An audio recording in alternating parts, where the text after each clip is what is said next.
Yorana et bienvenue dans votre journal. Voici les principaux titres que nous allons développer.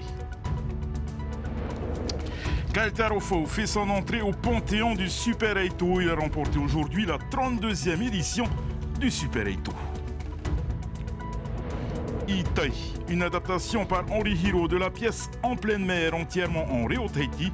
Elle se jouera le 24 septembre au Grand Théâtre de la Maison de la Culture, une pièce mise en scène par Manaura Teheura. Il est notre invité ce soir.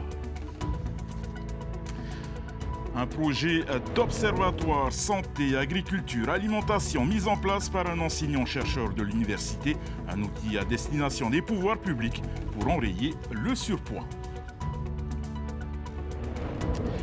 Reconversion professionnelle pour une jeune bachelière au parcours atypique, Imihia Teritaohia. Nous brossons ce soir le portrait de cette passionnée d'agriculture.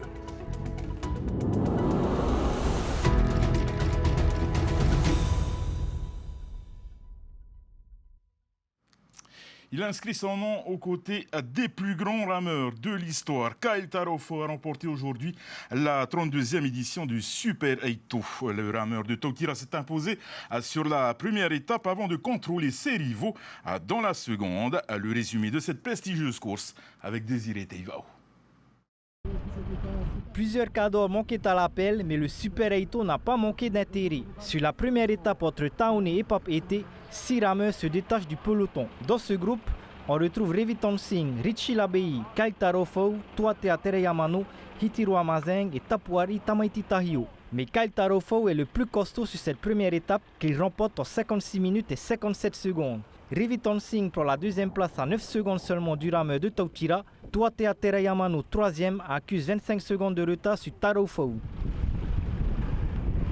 2 heures après, les rameurs s'attaquent à la deuxième étape de ce Super 8. Plus longue et plus difficile. Un aller-retour entre Taoné et le Moto Martin, disputé dans de grosses conditions. Les hommes de tête ne changent pas. Kyle Tarofo domine encore les débats. Mais dans la descente vers Taoné, Tuatea Tereyamano se montre meilleur dans le surf. Le Fahoro du Team OPT décroche la victoire sur cette deuxième étape en 1 heure et 50 minutes. Mais au général, c'est bien Kyle, le sergent du Team A, qui inscrit son nom au palmarès du Super 8. J'ai réussi à gagner la première étape avec un peu d'avance. Et sur la deuxième étape, je suis parti confiant quand même. Et je me suis dit que j'allais rester encore au contact avec ceux qui allaient sortir. Et surtout les plus proches possibles. Et quand j'ai vu Tuatea commencer à donner le temps, je me suis dit ok, on va s'accrocher à côté. Et puis je me suis dit je jouais les secondes. Peut-être la victoire d'étape elle n'était pas là, mais le général c'était le plus important. Voilà. J'ai cru jusqu'au bout. Après, quand j'ai jeté un coup d'œil derrière, il était juste à l'arrière. J'ai continué au moins à tirer sur le physique. Et voilà, content quand même de ma performance. C'était la gagne, j'ai voulu, mais bon. Les rameurs ont désormais rendez-vous dans une dizaine de jours à Tautira pour la première étape de la Hawaii Kinui Solo. Et le 24 septembre, au Grand Théâtre de la Maison de la Culture, se tiendra la première de la pièce de théâtre Itai, entièrement en Reo Tahiti. Itai, une adaptation par Henri Hiro de la pièce En pleine mer du Polonais Sławomir Mrozek. La mise en scène est de Manaura Teheura dans cette version 2024. Regardez.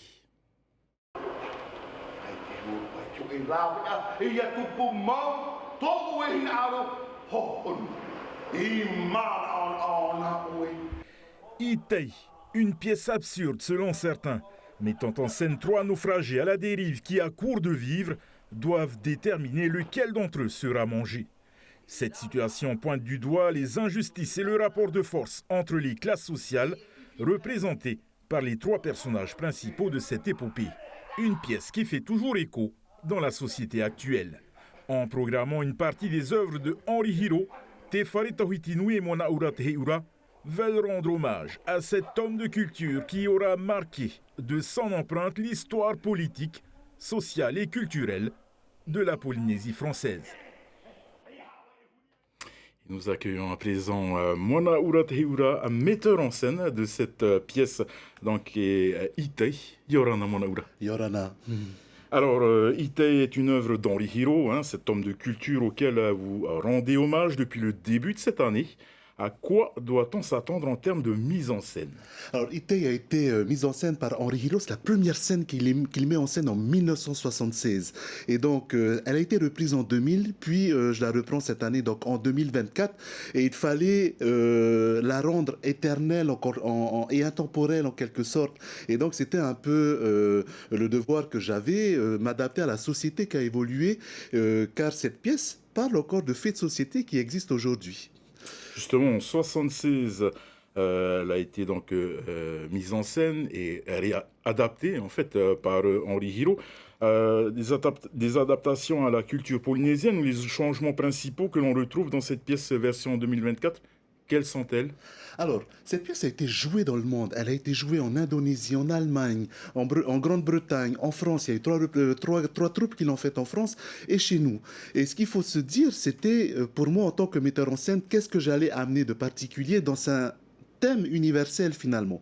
Il fallait que je prenne en cap finalement notre culture, notre humanité d'autochtones de ce pays et comment j'allais louvoyer avec ça pour construire artistiquement cette mise en scène. C'était cette direction que je voulais prendre en quelque sorte. Par exemple, nous avons à l'intérieur de cette mise en scène, grâce au travail que j'ai pu observer auprès de Henri Hiro et John Mirey surtout, c'était l'introduction de nos chants, l'introduction de nos danses, parce que partout, dans tout ce que nous faisons, nous chantons. Nous sommes un peuple chantant, un peuple dansant. Nous allons aux enterrements, aux mariages, etc.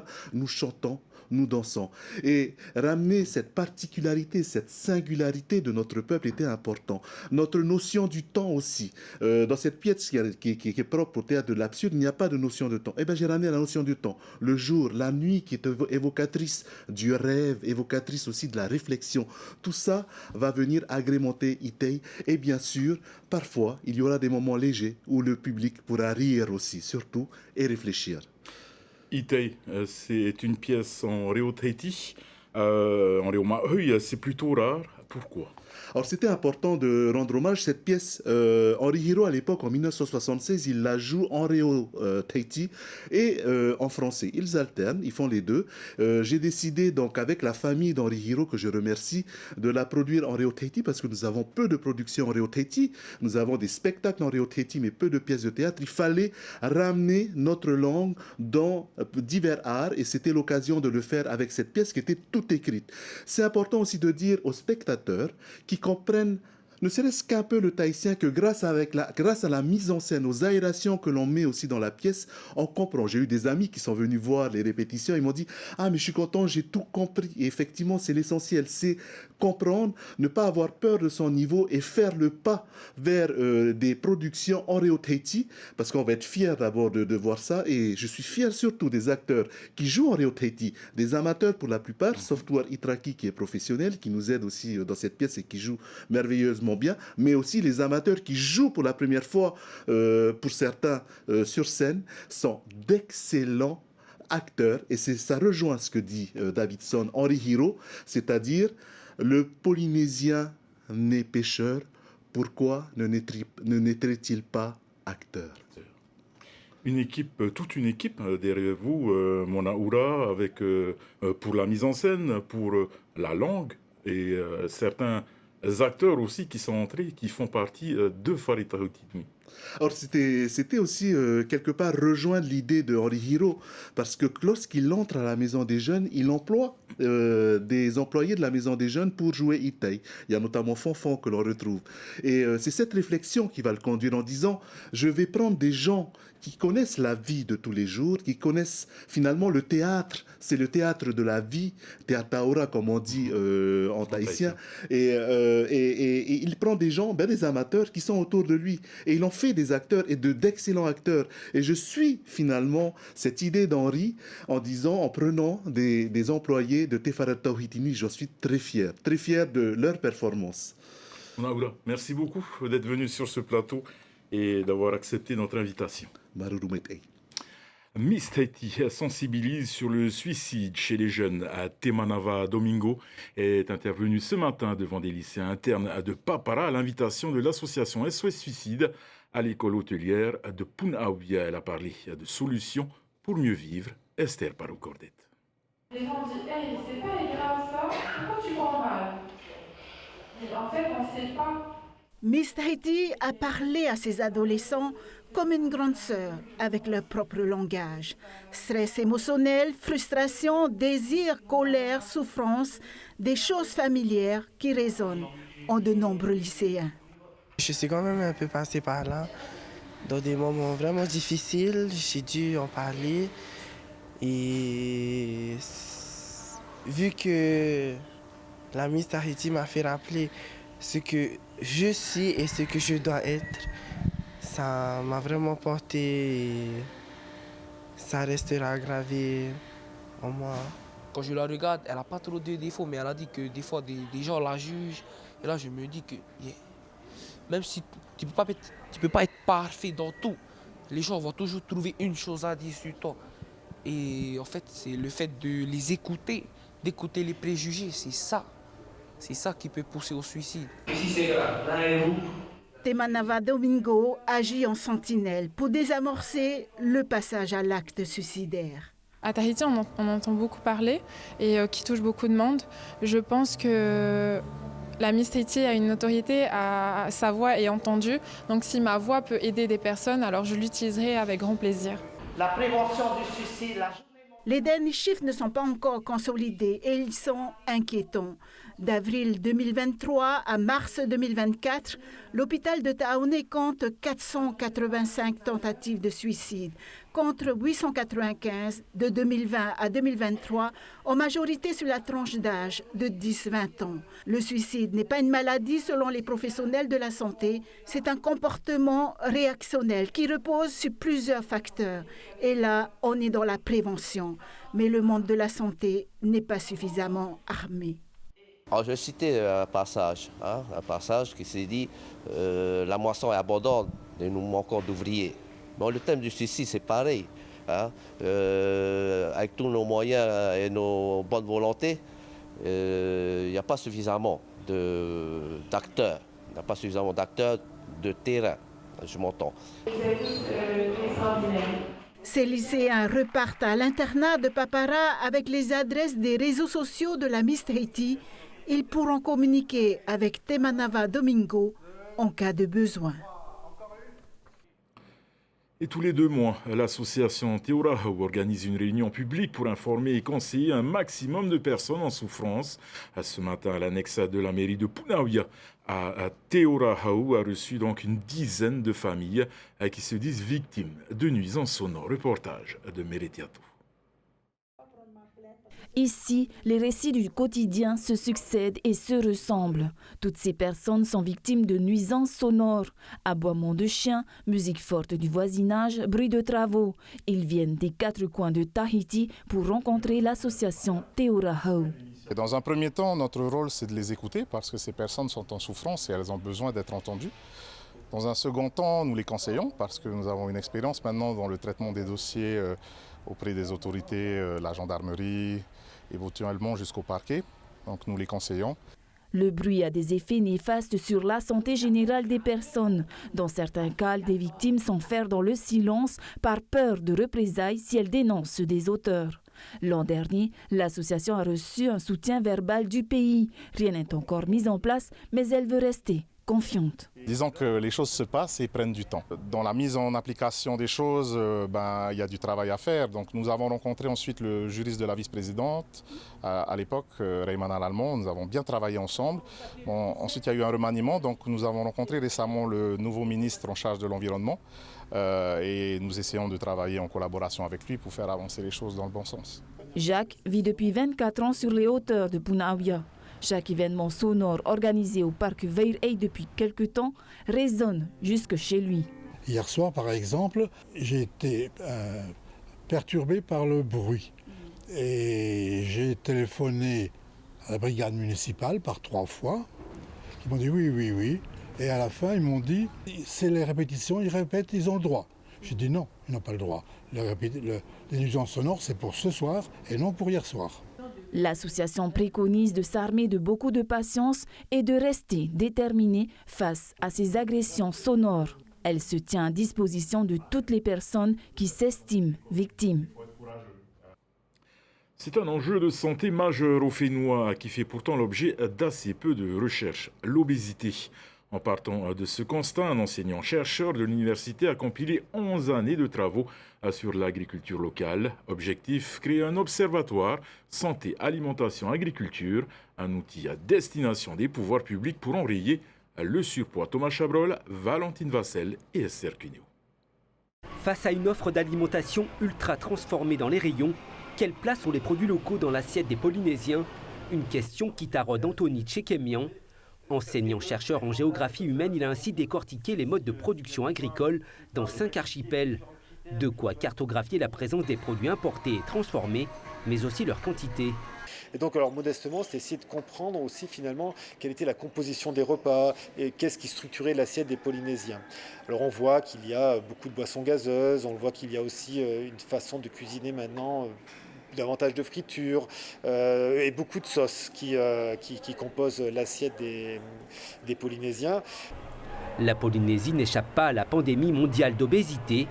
La maladie tue désormais 3 fois plus dans le monde que la malnutrition, selon l'OMS. Au Fénois, 70% des adultes sont en surpoids, dont 40% ont atteint le stade d'obésité. Les enfants ne sont pas non plus épargnés. Pour autant, l'enseignant salue des initiatives encourageantes du côté de l'agriculture, un secteur clé pour réapprendre à bien manger, à l'instar des jardins partagés dans des zones très urbanisées où les terres exploitables viennent à manquer. Le Polynésien est intimement lié à la terre, attaché à la terre. Et donc de la terre, il va extraire au final la vie, c'est-à-dire un moyen pour se nourrir, pour nourrir sa famille et pour se construire. La qualité des produits, c'est le leitmotiv des responsables de ce jardin d'expérimentation de 2400 m² dans le quartier d'Otuarea à Faa. Ici, 6 jeunes en contrat civique se forment à la permaculture. Ici, c'est nous-mêmes qui avons semé ces tomates puis repiqué. Alors, comme tu vois là ici, nos tomates sont en pleine forme. Tu peux envisager que sur une même bible de culture, tu peux planter divers plantes comme des légumes, plus des plantes répulsives. Pour faire pousser des récoltes, aucun engrais chimique ni pesticides. Les tomates, aubergines, poivrons et autres produits sont destinés aux familles du quartier. Ainsi, elles s'approvisionnent à moindre coût en fruits et légumes sains. Prochaine étape, former à leur tour les familles et les prochaines générations aux techniques de la permaculture. Économiquement, moi, je pense qu'il faut revenir à cette stratégie-là parce que, voilà, d'une, tu ne vas pas aller remplir les poches. Déjà pour toi, ça va t'aider justement à gagner un peu de sous et justement à avoir l'autonomie alimentaire. Face à l'urbanisation galopante, l'association lutte pour réintroduire des lopins de terre dans les logements sociaux. On a des résidences sociales qui sont construites en bâtiment, donc en appartement. Donc les familles n'ont pas souvent l'occasion d'avoir un petit jardin. Donc ça pourrait être l'un des facteurs qui bloque justement ce retour de nos familles à la terre et aussi aux générations futures. Mais du coup, on y travaille également avec l'OPH justement pour impulser cette philosophie d'implanter des jardins partagés dans les résidences sociales. Aujourd'hui, les importations représentent environ 80% de la consommation. Et bien que le gouvernement prône l'autosuffisance alimentaire, le secteur primaire peine à se développer. Entre l'autoconsommation, la vente directe aux particuliers ou les étals des bords de route, les filières agricoles souffrent d'un manque de structuration. Un parcours atypique mais inspirant. Détentrice d'un bac littéraire en 2017, Imihia Teritohia vient d'obtenir à 25 ans un CAP agricole spécialisé région chaude. Et elle ne compte pas s'arrêter là. Décollage ce dimanche, direction l'Hexagone. Léa Gandon et Rarhomaha sont allés la rencontrer. Elle est la première femme à obtenir ce CAP agricole sur le territoire. Emilia a décidé de continuer son parcours avec un BTS, spécialité élevage bovin, un choix qui n'est pas un hasard. Il y a des statistiques de l'ADA qui démontrent en fait qu'on importe 13 fois plus de viande qu'on consomme que l'on ne produise localement. Donc il y a un réel besoin dans ce domaine. Études littéraires, mission d'intérim dans divers secteurs, dévouement à son église pendant plusieurs mois, avant de finalement se diriger vers le milieu agricole, cette fille d'agriculteur a un parcours ponctué d'expériences très variées. Ce nouveau volet de sa vie répond à un besoin très important pour elle, sortir de sa zone de confort. Et il faut toujours continuer à s'instruire. C'est pas parce que tu as obtenu ce diplôme que tu peux pas faire autre chose à côté. Au contraire, ça restera toujours de la connaissance à ta disposition en fait, que tu pourras utiliser dans les temps à venir. Le départ dans l'hexagone de Emilia résonne comme une évidence pour son moniteur, mais ce n'est pas sans émotion qu'il la laisse s'envoler. C'était une de mes meilleures élèves, très studieuse, même le soir en internat, elle se mettait de côté pour réviser, pour écrire, pour faire ses recherches. J'ai pris plaisir à l'accompagner parce que je voyais en elle un potentiel déjà pour la MFR, mais pour elle, mais surtout pour la Polynésie. Par la suite, Emilia ambitionne d'intégrer une école d'ingénieur à l'issue de son BTS, dans l'optique de revenir travailler sur le territoire. Voilà, c'est sur ces images que nous arrivons au terme de cette édition.